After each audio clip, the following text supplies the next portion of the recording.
Welcome back, everybody. Bonnie Krowski, Project Change Consultants, Transformation AI Manager, as well as Process Change Consultant.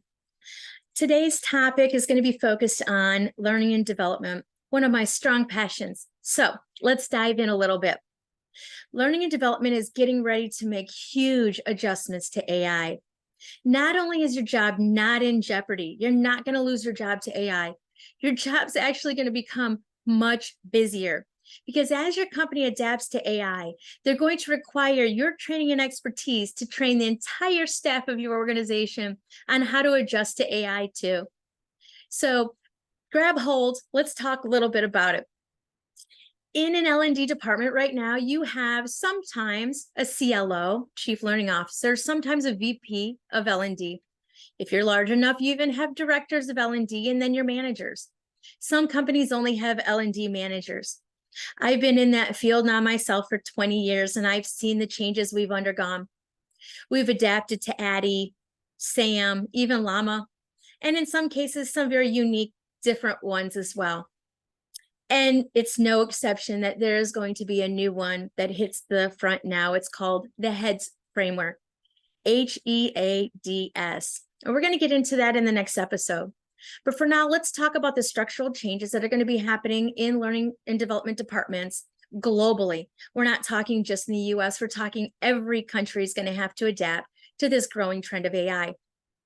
Right now, when you use the ADDIE process, you're using a process that's very waterfall. And you've probably in the last few years been pushed by your project managers to adapt to fit in to their Kanban boards so that you could have 2-week sprints on your tasks. And sometimes that doesn't always work. Sometimes our tasks don't fit into nice 2-week little bundles, do they? On top of that, when we talk to project managers about our timeframes, sometimes it doesn't sink in. Well, if we're going to be deploying on this day, why isn't your training going to be ready for that? What do you mean you need to have a sandbox? What do you mean you need to be able to get in the software to capture your last screenshots before we can push out training? And oh, what? People have to review it too before it goes out? We have to test it in an LMS? We're used to these kind of things. We're also used to these long, drawn out SME reviews. So here it is. You have a week to get back changes. Maybe we call it an alpha review or a first round. And then it comes back, we make our edits, we send it back again for another round. All of that is going to be changing under AI and L&D. But for now, we need to focus on the structure. No longer should L&D departments have L&D managers. I'm sorry, managers. You're going to have to relearn some new skills. You're going to have to learn how to be an agile project manager. So that could be a Scrum Master, or any other form of agile. It doesn't matter what you choose to learn.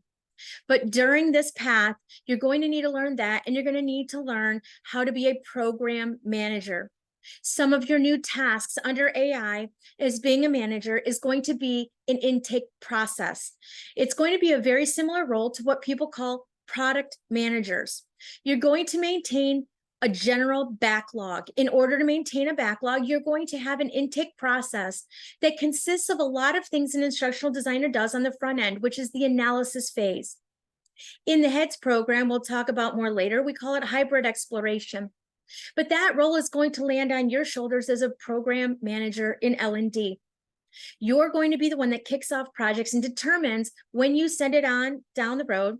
Is it going to the documentation specialist? Is it going to the change manager and the instructional designers, or to the communication people? Because remember, not everything deserves full training.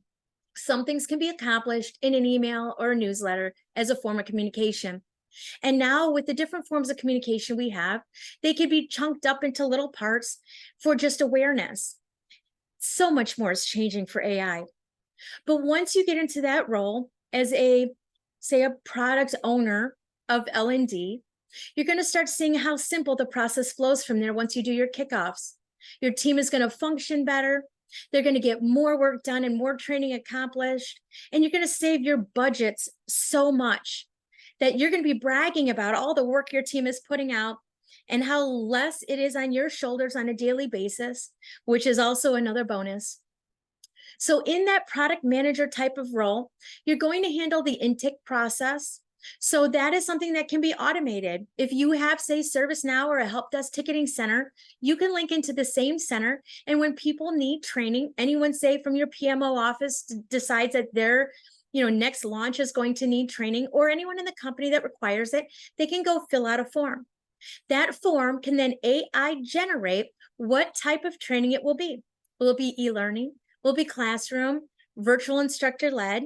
It'll let you know that. It'll also let you know if it's more suitable for a communication piece. AI will then spit out, get this, a scope document for that project. It will officially become a project. So every training that goes through will then be handled like an agile project. So once you get everything input in there and you move forward from there from the intake to the scope document, and you review it and you send it to your SMEs, it's also going to include a package. That package is a welcome package to the SMEs and to the stakeholders that are going to be on the project. It's going to give them the scope document and a list of their expectations. What is it you expect from them when you pass them down to your team? So you want to make it real clear. There are documents out there on our site that can help, like templates and things that we can help you with for that too. But those expectation lists should tell your SMEs what their involvement is going to be, how many hours it might take for their reviews, what your review process is, what your expectations of what a good review looks like. This is your time to say, please don't comment on our punctuation or our grammar. That's going to be flushed out in this process. Focus on the content. We need solid content, accurate content, and in the right order. Click through those steps before you send it. Get us the documents that we need, and we're going to make this as easy as possible on you as you can make on us. And so the role now as a program manager is the intake with the automatic AI generations that lead to scope documents and to basically your expectations document that gets sent out. You can then now put it in your project reports, and you could now assign the person that's going to lead that project, and they could then assign the resources they need to get it done. Everything wrapped up in a nice little bow. So that's the first video we have about what an L&D manager is going to look like. You're not going to have to do all the reviews anymore. You're not going to have to get involved with those projects. It's going to be covered. Your job's gotten way easier and automated. Your job is going to be to keep the company informed on all the wonderful training that's going on in your department and how much money you're saving. And that is worth everything.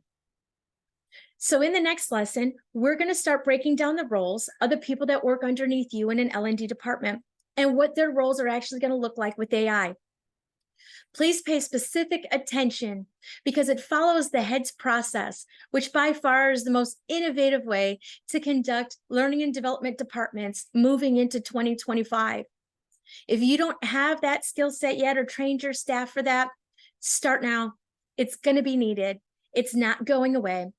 So stay tuned and please watch our next episode as we delve into who works under the new L&D product managers. Enjoy.